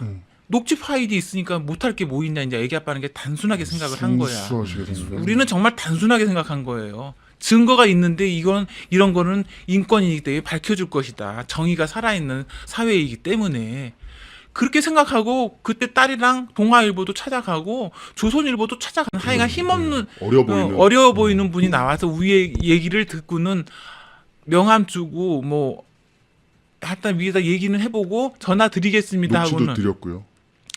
전화 드리겠습니다 하고 연락 안 왔으니까 녹취는 그분한테 드리지는 않았겠지. 기자한테는 안 근데 들려줬어요. 우리 신랑이 그때는 그렇게 받으면은 이메일 받아가지고 무조건 뿌렸어요. 무조건 뿌렸기 때문에 그렇게 제 막말 파일도 누구나 다 들고 있었던 것 같아. 그때 엄청나게 조회가 됐다고 그러더라고 그 막말이. 그럼요. 온 국민이 거의 다 들었다고. 그래서 제가 오늘 이 명예회복에 아빠 명예회복도 있고 우리 가족 명예회복도 있지만 저는 며느리 입장으로서의 명예회복도 좀 하고 싶어요. 그 막말 부분에 대해서는 네. 얘기해도 되나요? 충분히 네. 하십시오. 그럼 제가 막말을 들은 시점 얘기 들으셨잖아요. 네. 2012년 6월 10일 7일에서 10일 전후로 들은 얘기다. 근데 처음에 그 막말 파일이 돌아다닐 때는 그쪽 반응이 조작된 파일이라고 그랬어요. 그 파일 자체가 조작된 것이다. 조작된 맞아요. 파일이기 때문에 조작된 거니까 그거는 거짓말로 만들어진 허위사실이니까. 허위사실이다라고 아예 그런 식으로 하면서 유포금지를 걸었잖아요. 2012년은 행동을. 네.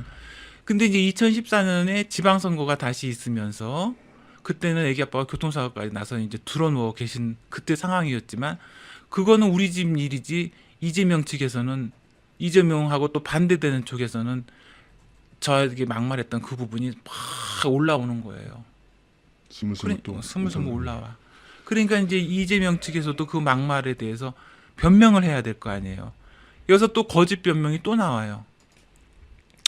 우리 형이 어머니를 패고 협박을 하고 너무도 파렴치 이재명 측에서도 그 막말에 대해서 변명을 해야 될 거 아니에요. 여기서 또 거짓 변명이 또 나와요. 우리 형이 어머니를 패고 협박을 하고 너무도 파렴치한 폐륜 행위를 했기 때문에 자기가 그 욕을 했다는 거예요. 처음에는 이 욕한 사실 없다, 가짜다 네. 했는데 다시 등장했을 때 이건 가짜 파일이 아니라고 나오니까 어쩔 수 없이 했다. 내가 우리 형이 우리 엄마를 너무 괴롭혀서 엄마를 패서 패서. 때려서. 근데 아까 얘기해서 거짓말 시점이 나오잖아요. 그러니까요. 저희 7월 15일 날 어머니네 갔다고 그랬잖아요. 그러니까요. 근데 순서가 어떻게 안 맞아요. 순서가 안 맞잖아요. 타임 테이블이 안 맞죠. 그렇지만은 스피커통이 그쪽이 크니까 그렇게만 계속 그때부터 얘기를 해서 이제 또 2016년이 돼. 시장 또 이제 2번 했죠. 이번에는 이제 촛불 그 전국이 되어지면서 대선 예비 후보가 되는 거예요. 경선 후보가. 그러니까는 전국을 다니면서 많은 강연을 했었나 봐. 이재명이가. 여기저기 방송도 나가고 네, 강연도 방송도 하고. 하고 이재희 강연. 가서도 지금 말씀하신 그런 거 허위 사실을 엄청 떠들었죠. 네. 네, 네. 저는 듣고 보지도 않았지만 하여간 그랬어요. 그랬더니 그 자리에 가면은 꼭 질문하는 게 형수에 대한 막말은 왜 하게 되셨냐요. 그러면 이제 그때는 빙글빙글 웃어. 걔가 쏙 웃으면서 말씀입니다. 형제를 잘 둬야 되는데 뭐 이렇다면서 얘기가 시작되다가 나중에는 이제 폐륜 부부야. 형이 어머니한테 때리고 욕하고 형수도 어머니를 때렸기 때문에 자기가 그 욕을 했대. 그러면서 방송에 나가서까지는 그 형수가 어머니를 때렸기 때문에 다시 그런 일이 일어나면 똑같이 자기는 또 그렇게 얘기할 거래. 효자 코스프레네요. 그렇게 얘기를 하면서 저를 그 자리에 7월 15일 현장에 말리기만 했던 사람이었지 어머니 때린 적도 없고 그런 행동 며느리 중에 네가 제일 좋은 며느리라고 얘기한 것도 어머니셨고 그 친척분들 중에 몇몇 분도 그렇게 얘기하셨던 분이고 성격도 좋고 그 며느리가 제일 며느리 중에 좋다고 얘기 들었던 사람이 전데 누가 봐도요. 그런데 그 시동생이 저보고 어머니를 때려서 자기가 그 막말을 했다고 얘기를 하니까 그 당시에는 그 말을 믿는 분들이 많아서 그 댓글에다가 저는 안 보고 안 들었기 때문에 이만큼 사는 거예요. 만약에 그 댓글을 다 읽고 저는 아닙니다 하고 반대되는 댓글을 썼으면 아마 이 자리에 못 있었을 것 같아. 저는요, 저 진짜 공감 가는 게 저는 사실 저를 그 욕한 아까 말씀드렸던 그 EJ라는 팟캐스트 삼성 1회 특집 있잖아요. 그거 저 사실 아직 안 들었어요. 네, 저는 네, 안 듣고 못 들어요. 그냥- 못 들어요 진짜. 그냥 내년에 가서 다른 사람한테 그걸 전부 녹취 파일 풀어가지고 그때 가서 조치를 취할 건데 저는 저와 관련된 욕을 다 제가 듣고 읽고 했으면 전 지금 사실 저도 지금 신경정신과 다니고 있거든요. 미쳐버렸을 거예요. 예. 그렇게까지 거짓 변명이 지금 되어져 와서 그것이 진짜인 것처럼 뭐 각자 뭐 믿을 분은 믿고 아닐 분은 아니래도 하여간 그렇게 나쁜 사람으로 되어 있는 게 저예요. 박인복이는 어머니 때렸기 때문에 들을 만한 욕을 들은 여자. 여자 하나 잘못 그러니까. 들어와서 집안 망친 여자. 네. 그게 작전이죠. 이런 거죠. 이제 우리 형이 왜 형한테 그렇게 욕을 했어요? 우리 형이 엄마 때려서가 돼서 사람들이 그런가 보다 하는데 근데 형수한테도 했잖아요. 형수한테까지 하는 건 좀 그랬더니 거짓말을 낳는 거죠. 형수도 우리 엄마 때렸어가 된 거죠. 그런데 거기에 이제 제가 요새 이제 검찰이고 경찰이고 가서 조사를 좀 받다 보니까 똑똑해졌어요. 조금 증거가 정말 중요한 거구나를 피부로 느꼈단 말이에요. 몸에 와닿게. 본인이 고소를 많이 하다 보니까 어느 고소장에는 자기가 나한테 했던 그 욕 녹취가 필요했었나 봐. 그 녹취를 하면 녹취 날짜가 쓰여지지 않아요? 네네. 2018년 12년 7월 6일자로 녹취를 해가지고 그걸 어떤 고소고발건에 쓰셨더라고. 야, 이재명 씨가 우리 가족분들한테 도움되는 증거를 남겨준 거네요. 그렇죠. 그런 거죠. 예. 지인지죠. 네. 야, 지인생 지가 조진. 그러게. 자기 발등을 찍은 거예요. 그렇죠. 그 서류를 내가 달라고 해서 줬겠어요? 어느 분이 그런 권으로 관계가 되다 보니까 그런 소리가 있어 보니까 어머 7월 6일자네 이상하다. 분명히 어머니를 때리고 형수도 때리고 형도 때리고 했다고 그래서 욕했다고 그랬는데 그 욕이 한 거는 7월 15일이던데 그러니까요. 어떻게 7월 6일자로 미리 욕을 했나? 예언을 했나? 예언을 했나? 미래에서 진짜? 왔나? 미래에서 왔나?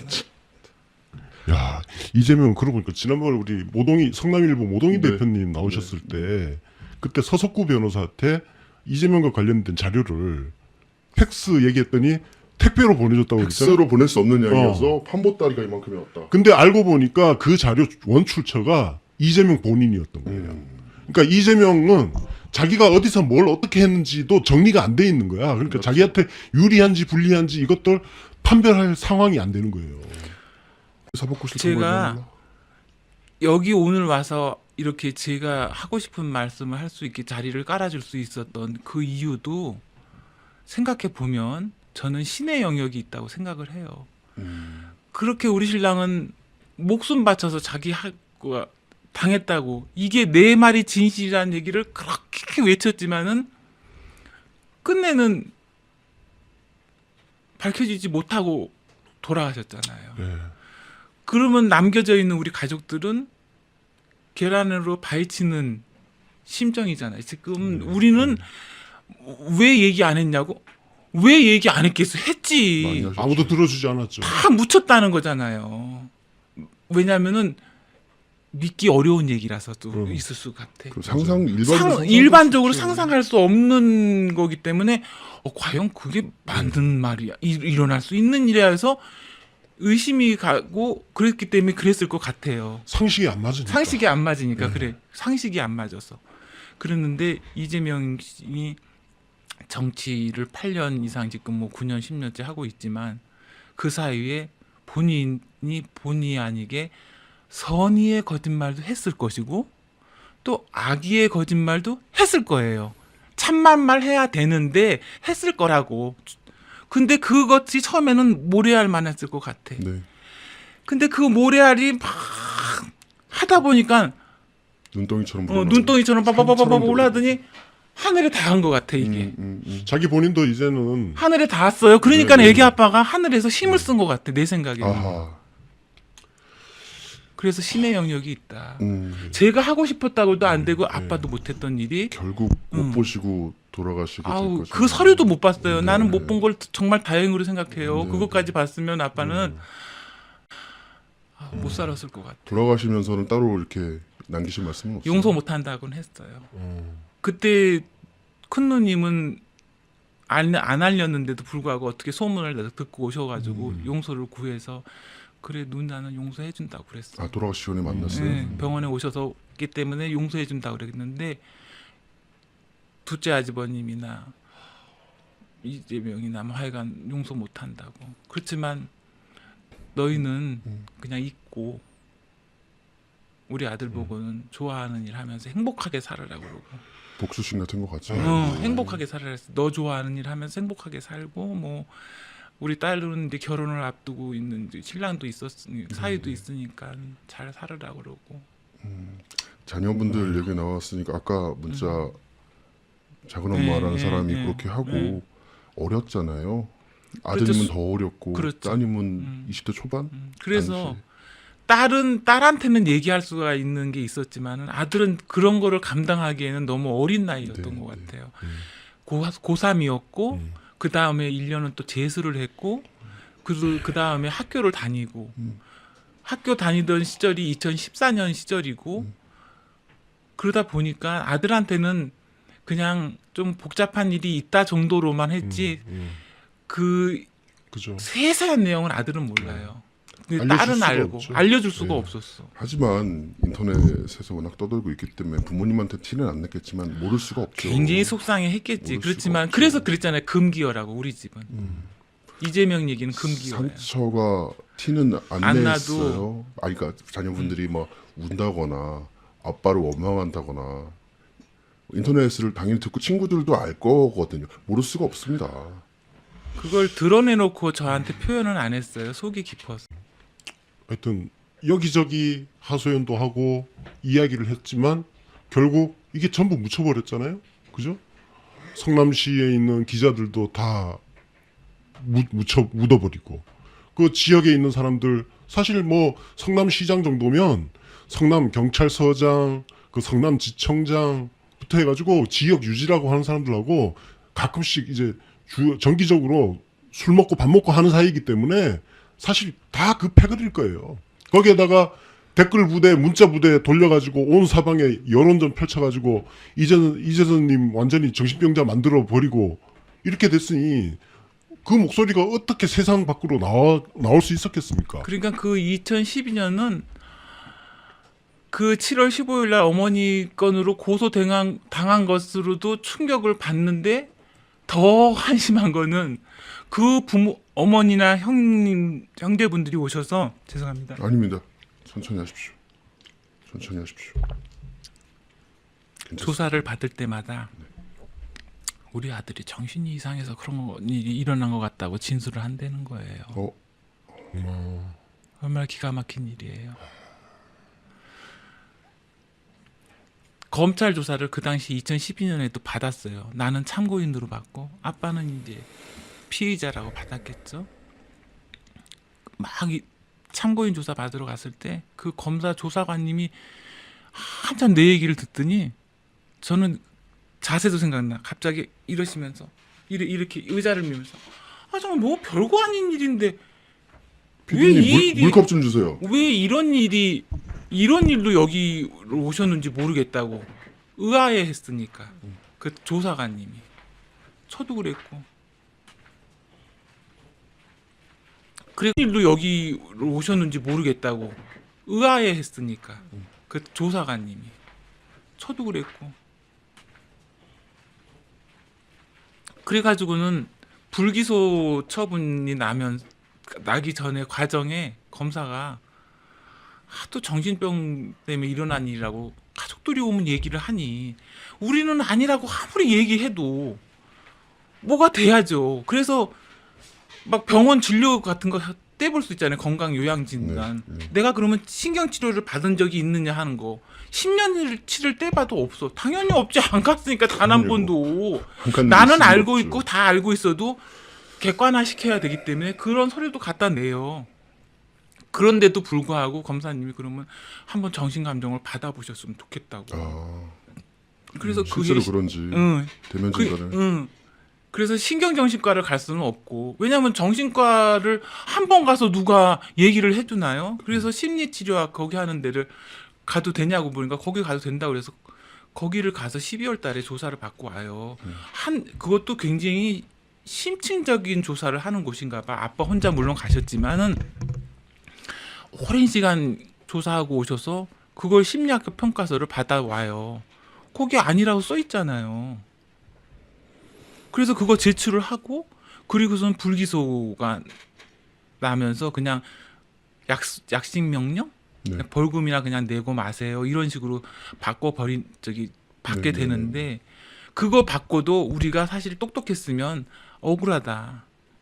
그런 것들이 나중에 남았을 때 어떻게 활용이 된다는 거를 생각을 할 수 있었으면은 항소도 하고 막 그랬어야 되는데 저나 우리 신랑은 법에도 무지했지만 그 교통사고가 나기 전까지 지금 생각을 해보세요. 2012년 5월부터 2012년 13년 교통사고 나는 3월까지 겪지 말았어야 될 일을 겪으면서 그 심리적 고통이라는 건요 말도 못해요. 집안이 한순간에 막 난리통이야. 머릿속에 항상 남아있잖아요. 그러니까 잠을 편하게 잘 수도 없고 밥을 한번 편하게 먹을 수도 없고 맨날 걱정만 해야 되고 대책만 세워야 되고 이걸 어떻게 해야 되냐. 근데 우리는 또 사업도 하는 사람이에요. 회계 사무실을 하다 보면 직원들이 조금 열심히 일해 주는 것도 고마운 일인데 11월 달에 본의 아니게 실장님들이 또 그만두시게 됐어요. 그러니까 애기 아빠는 또 걱정이 더 배가 되는 거지. 실장급이 또 그만두시니까 믿었던 실장님이 그만두시니까 또 직원을 새로 뽑아야 되고. 아이고. 당장 1월 달이면은 부가가치세 신고해야 되지. 3월이면 법인세 해야 되지. 그러니까 그런 거에 대한 스트레스. 또 자기 정신 이상하다고 했으니까 어느 심리 사방에서 평가 떠들고 받아야 있습니다. 돼. 그거는요. 어떤 날 나 정말 이렇게 힘든 세상 살고 싶지도 않대. 그런 말이 죽고 싶다는 말을 하기도 했어요. 아니 어떻게 아니 하겠어요? 안 할 수도 있어. 나도 죽고 싶다 그랬는데. 다저 안 해본 사람이 어딨어요 살면서. 근데 이런 상황이면 누가 이런 상황이 이거는 도저히 그럼요. 일반인들이